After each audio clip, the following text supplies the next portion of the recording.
My name is Krystal, and if you asked anyone in my family to describe me, they'd probably use words like nice, sweet, or average. The kind of description that sounds polite but carries a quiet sting. My sister Casey, on the other hand, has always been brilliant, driven, full of potential. She was the one everyone bragged about at family gatherings, the one teachers adored, the one who could ace exams without breaking a sweat. At first, when we were little, it didn't bother me so much. We played together, shared toys, even whispered secrets in our bunk beds at night. Mom and Jan had seemed like normal parents back then, splitting their attention between us. But everything changed the moment Casey entered high school. Suddenly, the spotlight that had once touched both of us shifted entirely onto her, and I was left blinking in the shadows. I remember evenings where Casey sat at the kitchen table, her notebook spread out. Mom leaning over her shoulder, Dad pacing behind with a pencil in hand, tossing out ideas for her essays. And me, I'd be right there too, scratching away at my own math problems, trying to swallow my confusion, as their conversations floated past me like I wasn't even there. I told myself it didn't matter, that maybe they'd check in on me once Casey was done. But most nights, they never did. The announcement about St. Catherine's Academy came like thunder on a clear day. They called it an investment. Casey was going to a private school across town's state-of-the-art labs, international exchange programs, Ivy League counselors. Tuition alone was more than most people's yearly rent. I stayed behind at Lincoln High, the public school that smelled faintly of bleach and stale cafeteria fries. To my surprise, I didn't mind Lincoln that much.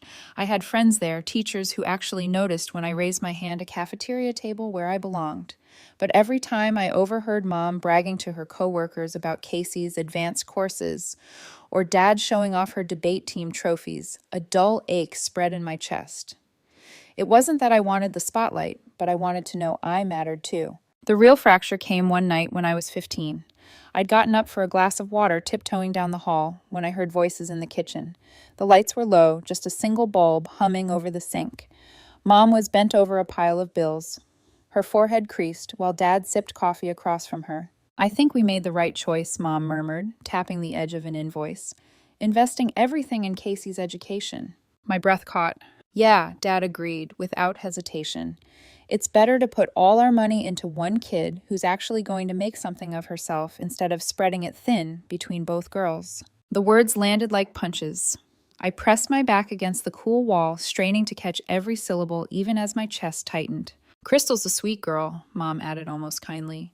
"But let's be realistic, she's average at best. Casey, though, she's going to be successful, maybe even rich someday. When we're old, she'll be the one to take care of us." Dad chuckled, a sound that made my stomach lurch. "Exactly. Casey's our retirement plan. Krystal will probably end up married to some guy making 40 grand a year, living in a little house somewhere. But Casey, she's going to Harvard or Yale, then law school, maybe med school. Our investment in her will pay off big time." I don't know how long I stood there, my heart thudding so loudly I thought it might give me away. I crept back to my room, water glass trembling in my hand, and locked the door. That night, I pressed my face into my pillow and cried silently until dawn streaked pale lines across my ceiling. The next morning, nothing looked the same. My parents smiled at me, asked about homework, offered toast. But behind every word, I heard the truth to them. I was background, a consolation prize. From that moment on, I carried the knowledge like a shard of glass tucked beneath my skin. It cut deeper in unexpected moments when Mom skipped my art show because Casey had a debate meet, when Dad bought Casey a new laptop while I nursed our secondhand desktop through constant freezes. They weren't cruel, not outright. They still said they loved me, kissed my forehead, asked about my day.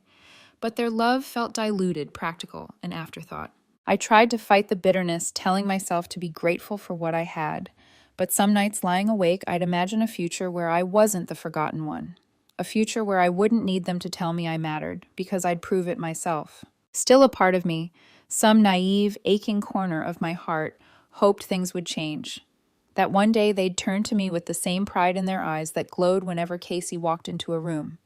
I clung to that hope like a child clutching a fraying blanket, even as reality whispered otherwise. Looking back now, I can see it was the beginning of something much bigger.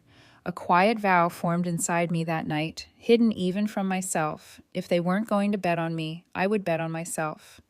I just didn't know yet how high the stakes would become or how far Casey's envy could go when the tables finally turned. By the time I reached senior year at Lincoln High, I'd carved out a small place for myself. I wasn't the top of my class, but I wasn't at the bottom either. A solid B-plus student with flashes of creativity that sometimes caught teachers by surprise. I'll never forget the look on Mr. Evans's face when I unveiled a gown I'd stitched together. For our art project, layers of fabric I'd scavenged from thrift stores and curtains turned into something elegant. He actually clapped, told me I had vision. For a brief moment, I felt like I could shine in my own way. But even then, I knew the comparison was inevitable. Casey had already graduated from St. Catherine's, sweeping through advanced courses and landing offers from colleges with names that made relatives swoon. At family gatherings, uncles asked her about Yale, and Harvard aunts begged for advice for their own kids. When the conversation turned toward me, it was more like, so Krystal still drawing dresses as if it were a childish pastime. I swallowed the sting and kept dreaming quietly. My dream was simple college. Not Ivy League, not even private, just a state school where I could study design, maybe business. I had the grades, I had the drive, I thought I had the funding. One evening after dinner, heart racing, I finally brought it up. Mom, Dad, can we talk about college? They exchanged one of those looks, subtle but heavy with meaning. My stomach dropped before they even opened their mouths. Krystal Dad began clearing his throat. We need to be honest with you. Mom folded her hands. Casey's education has been expensive. More expensive than we anticipated. I frowned. Okay, but what about my college fund? They hesitated. The silence stretched like an invisible rope tightening around my chest. We don't have money for your tuition, Mom finally admitted. We spent everything on Casey's education. We thought maybe you could take out loans or go to community college first. I stared at them, words sticking to my throat. You spent my college fund on Casey. It wasn't your fund, Dad snapped, defensive now. It was our money, and we decided to invest it where it would do the most good. Casey's education is going to take her far. She'll be able to take care of all of us one day. The unfairness hit me like a physical blow. I had worked just as hard, maybe harder, clawing for every B, sweating through late-night projects without private tutors or test prep. And yet to them, I was still average at best, disposable. I remember sitting on my bed that night, knees pulled to my chest, staring at the glow of my phone screen as college application emails pinged in. Tears blurred the words until they became meaningless streaks. But underneath the despair, something sharp began to form. A decision. If they weren't going to invest in me, I'd invest in myself. 2 weeks after graduation, I packed my life into 3 boxes and left. No big confrontation, no shouting match, just a quiet exit. I moved into a tiny apartment downtown with 2 other girls who barely knew me, but welcomed me like I mattered. The rent was cheap, the walls thin, and the kitchen sink leaked, but it was mine. I found a job at Rosa's sewing workshop, a cramped little store tucked between a bakery and a pawn shop. Rosa was an Italian woman in her 60s, her hair always tied up in a scarf, her hands calloused from decades of work. She looked me over with sharp eyes the day I asked for a job. Can you sew? She demanded. I can learn, I said, lifting my chin. Something in my answer must have struck her because she hired me on the spot. And just like that, I traded high school hallways for spools of thread and fabric scraps. The first weeks were brutal. My fingers ached from pinpricks, my back hurt from hunching over machines, and Rosa's blunt critiques left me blinking back tears more than once. But there was also something thrilling about it. Each stitch, each seam, a small victory that was mine alone. At night, I enrolled in community college courses, fashion design, textile science, pattern making. The classrooms were far from glamorous, but when I sketched designs on cheap paper and brought them to life under Rosa's guidance, I felt a spark of belonging I'd never felt at home. Meanwhile, Casey's life glimmered from afar. Through Facebook posts and whispered updates from my cousin Linda, I learned she'd been accepted into a prestigious private college in Boston. My parents posted pictures of her dorm room, her new laptop, her bright future. I didn't appear in their updates, not once. I told myself it didn't matter. I was building something real. But late at night, scrolling through those photos, I couldn't stop the ache in my chest. It wasn't envy, not exactly. It was the raw longing for acknowledgement. Just once, I wanted them to say, Krystal, we're proud of you too. Instead, I had Rosa. One evening, after watching me carefully adjust the hem of a gown, she nodded. You have good hands, she said. Not everyone can do this work. People think sewing is easy. It's not. It's an art. And you could be an artist. Her words lodged in my heart like a seed. And for the first time in years, I felt it sprout the possibility that maybe, just maybe, I wasn't destined to be average after all. What I didn't know then was that every stitch I sewed was tying me tighter to a future I hadn't yet imagined. And that while I was quietly stitching my way toward independence, Casey's polished life was already starting to fray at the seams. Working at Rosa's sewing workshop wasn't glamorous by any stretch. The place was cramped, lit by flickering fluorescent bulbs, and always smelled faintly of starch and old fabric. Customers brought in torn hems, ill-fitting suits, and dresses in desperate need of alteration. To most people, it was just a hole-in-the-wall shop on a street no one lingered on. But to me, it became something sacred, a second chance, a sanctuary where I wasn't the forgotten daughter, but simply Krystal, the girl learning how to stitch her future together. Rosa herself was an institution, short, stout, with piercing brown eyes that could slice through your excuses. She had been running that workshop for over 3 decades. Her hands, though roughened by time, moved across fabric with breathtaking precision. Watching her work was like watching a conductor lead an orchestra snip-stitch, press-repeat, an entire rhythm of creation in motion. Again, she'd bark whenever I got something wrong. If my seams puckered, she'd rip them out without hesitation. If my measurements were off, she'd hand me the tape and make me start from scratch. At first, her no-nonsense style bruised my ego. I'd go home with sore fingers and tear-streaked cheeks, wondering if I was cut out for this at all. But then there were moments, small, quiet victories. The day I finally learned how to ease fabric into a curved seam without wrinkling it. The first time she didn't sigh at my ironing job. Or the morning she glanced at me after a finished alteration and simply muttered, "Not bad." It was those scraps of approval that kept me going. Unlike with my parents, I didn't have to beg for attention here. If Rosa praised me, it was because I'd earned it, stitch by stitch. At night, I juggled community college classes. The classrooms smelled of chalk dust, the desks carved with initials, but I loved every minute. Fashion design, textile science, pattern drafting. The subjects lit something inside me. I wasn't just learning, I was becoming. For the first time, I could see myself not as an afterthought, but as an artist in training. One night, exhausted after a full shift, I sat in my tiny apartment surrounded by sketches. My roommates were blasting music in the living room, but I was too wrapped up in my designs to care. The lines I drew felt like whispers from a future self urging me forward. I thought about Casey, sometimes polished, perfect Casey, at her private college in Boston. I imagined her striding through ivy-covered halls, professors praising her brilliance. Our parents must have been bursting with pride. And yet in the quiet moments, I found myself wondering, was she happy?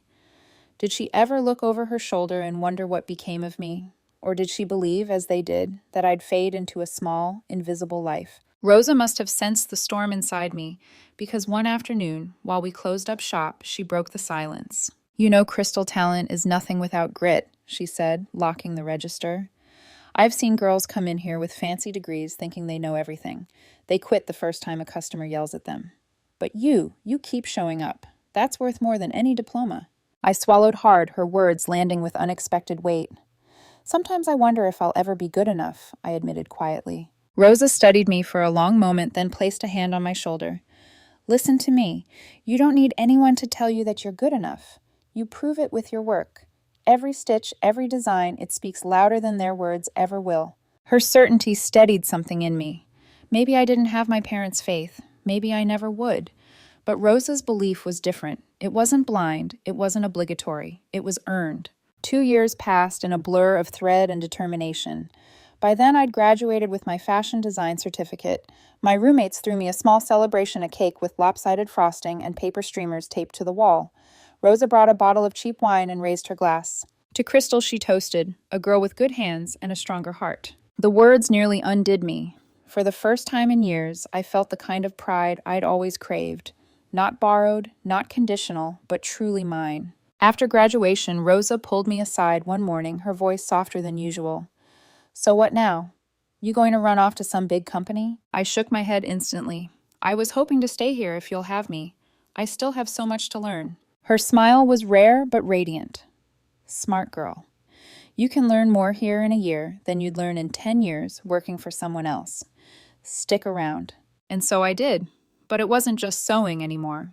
Rosa began teaching me the business side, pricing, dealing with difficult customers, managing supplies. She even let me take on small clients of my own alterations, simple dresses.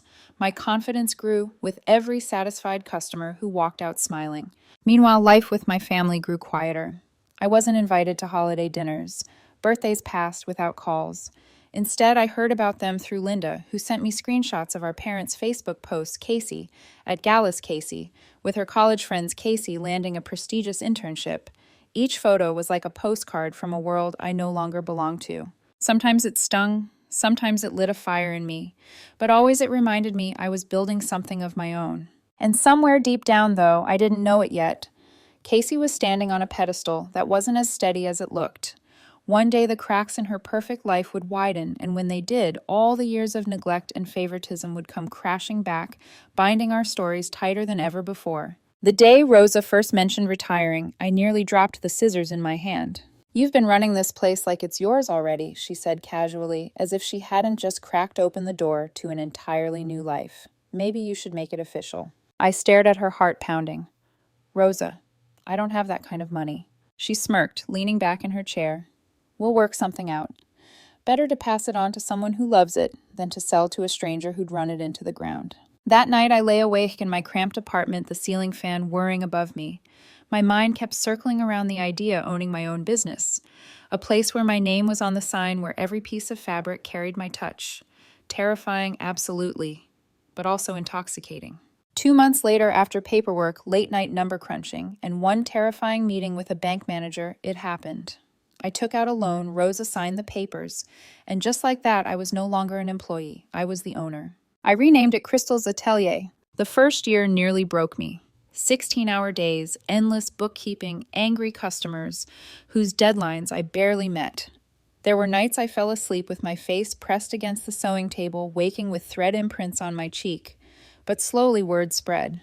People began to notice the care I put into every hem, the creativity I poured into custom gowns. One bride left my shop in tears, happy tears, because the dress I'd made her was exactly what she dreamed of.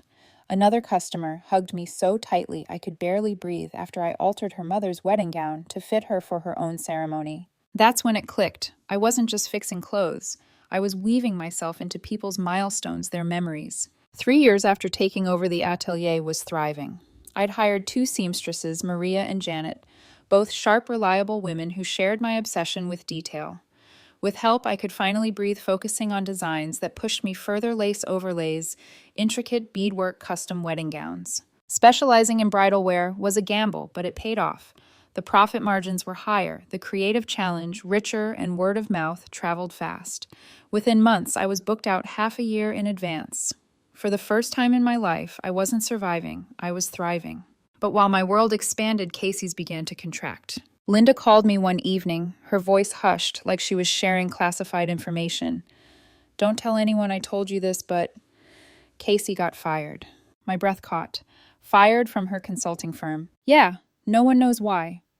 She's saying she's just taking some time off, but..." Linda paused.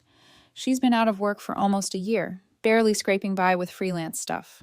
Your parents don't want anyone to know." For a long moment, I just sat there absorbing it. Casey, the golden child, the investment, the retirement plan, suddenly human, flawed, struggling. I should have felt vindicated. Maybe part of me did.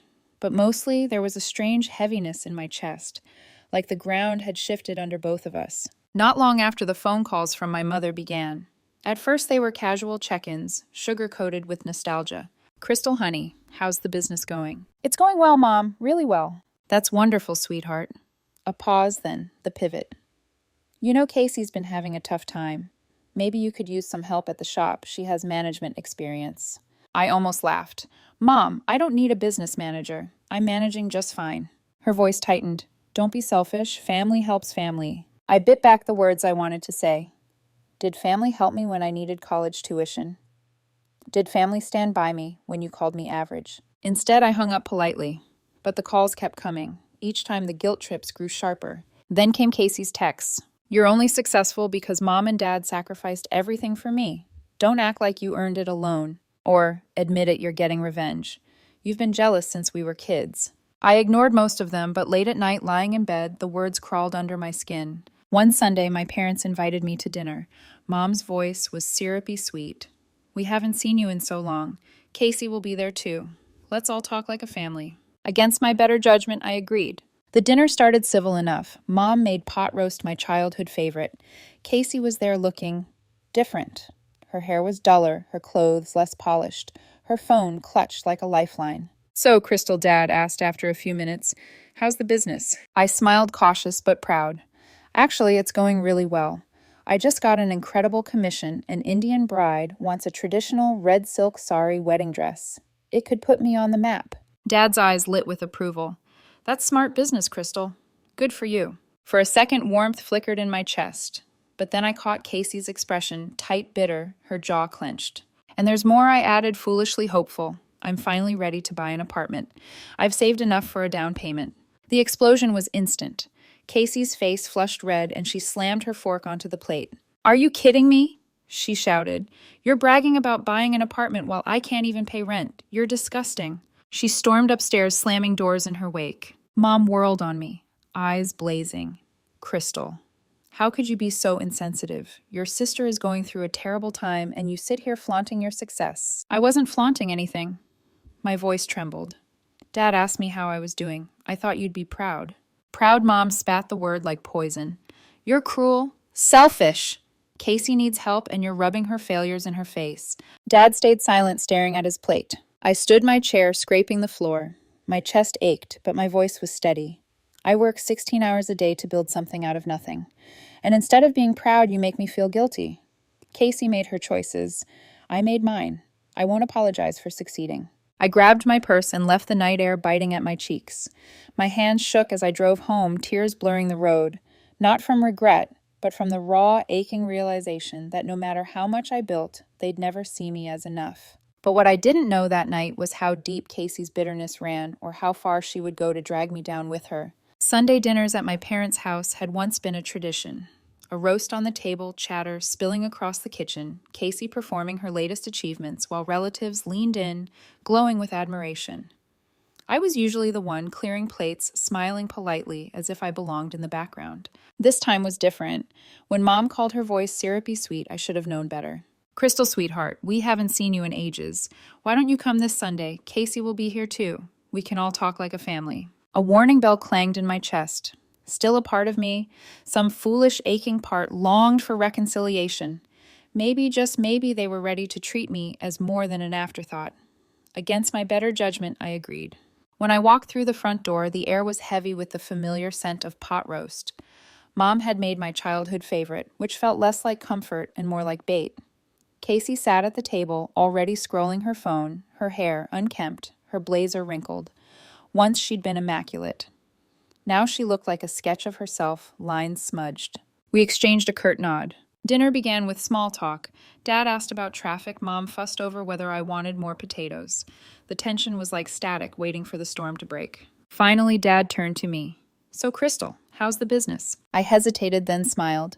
"Actually, it's going really well. I just got a huge order. A wealthy Indian bride wants me to design her wedding sari. Red silk rhinestone embroidery, the works. It could be a career-making project." Dad's eyes lit up, pride flickering. "That sounds smart, Krystal. Very smart."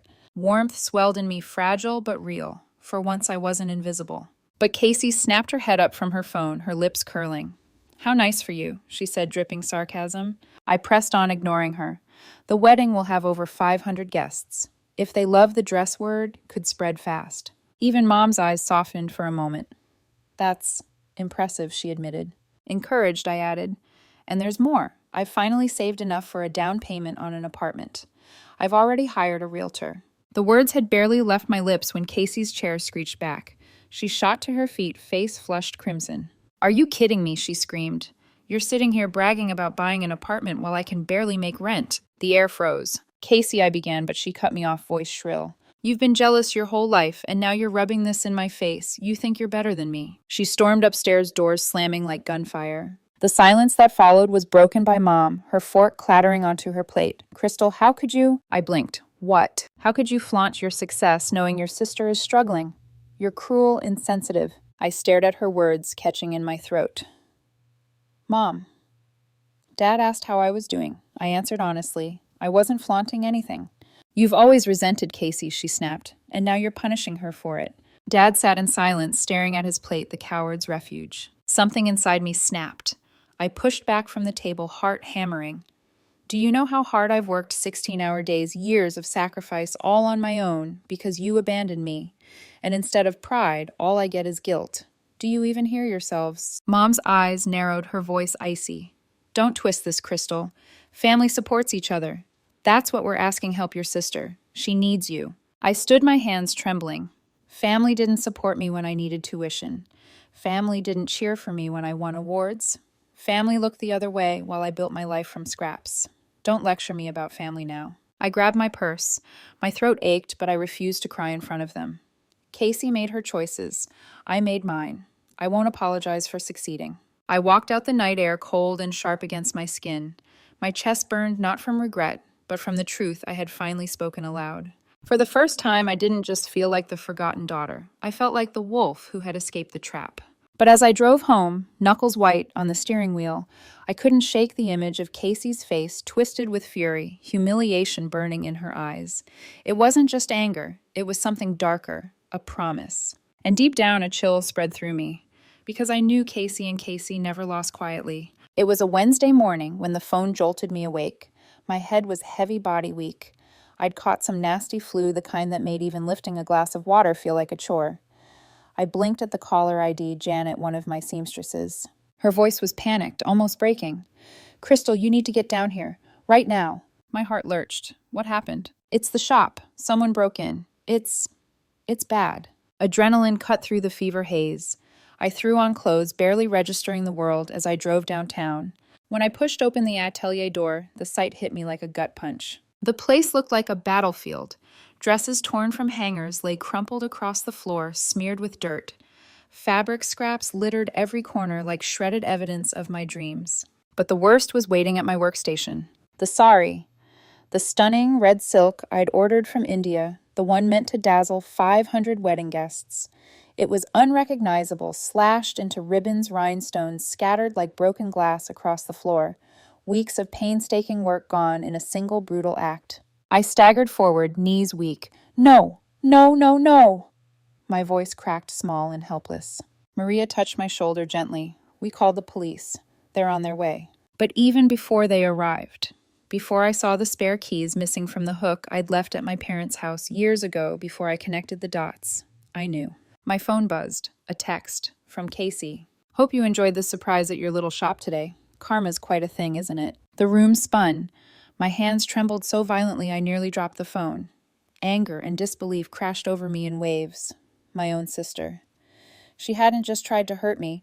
She'd tried to obliterate everything I'd built, the culmination of years of sweat and sacrifice. I pressed a hand against the counter, forcing air into my lungs. Change the locks, I muttered. Today. All of them. The police came, asked questions, wrote reports, but I could see it in their eyes without proof beyond a text message. Justice would be slippery. And then the reality sank in. The wedding was in 2 weeks. My client Priya was expecting a masterpiece. Instead, I had scraps and ashes. For one wild moment, I considered giving up, calling her, confessing, letting the shame swallow me whole. But something deeper surged inside me, fiercer than despair. Casey wanted me ruined. She wanted me crawling. No, I would not give her the satisfaction. I pulled out my phone and called the only person who might save me, Sarah, a friend from my community college days who now lived in Toronto. She answered groggily.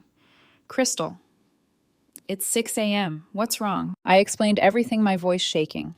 I sent her photos of the shredded sari, the fabric samples, the chaos. Within an hour, she called back. I can get the fabrics. Toronto has whole districts with Indian textiles, but shipping will cost a fortune. I don't care, I whispered. Please, just do it. The next 2 days were hellish. I barely slept, waiting on the shipment, pacing like a caged animal. Casey sent more messages, taunting voice notes dripping with venom.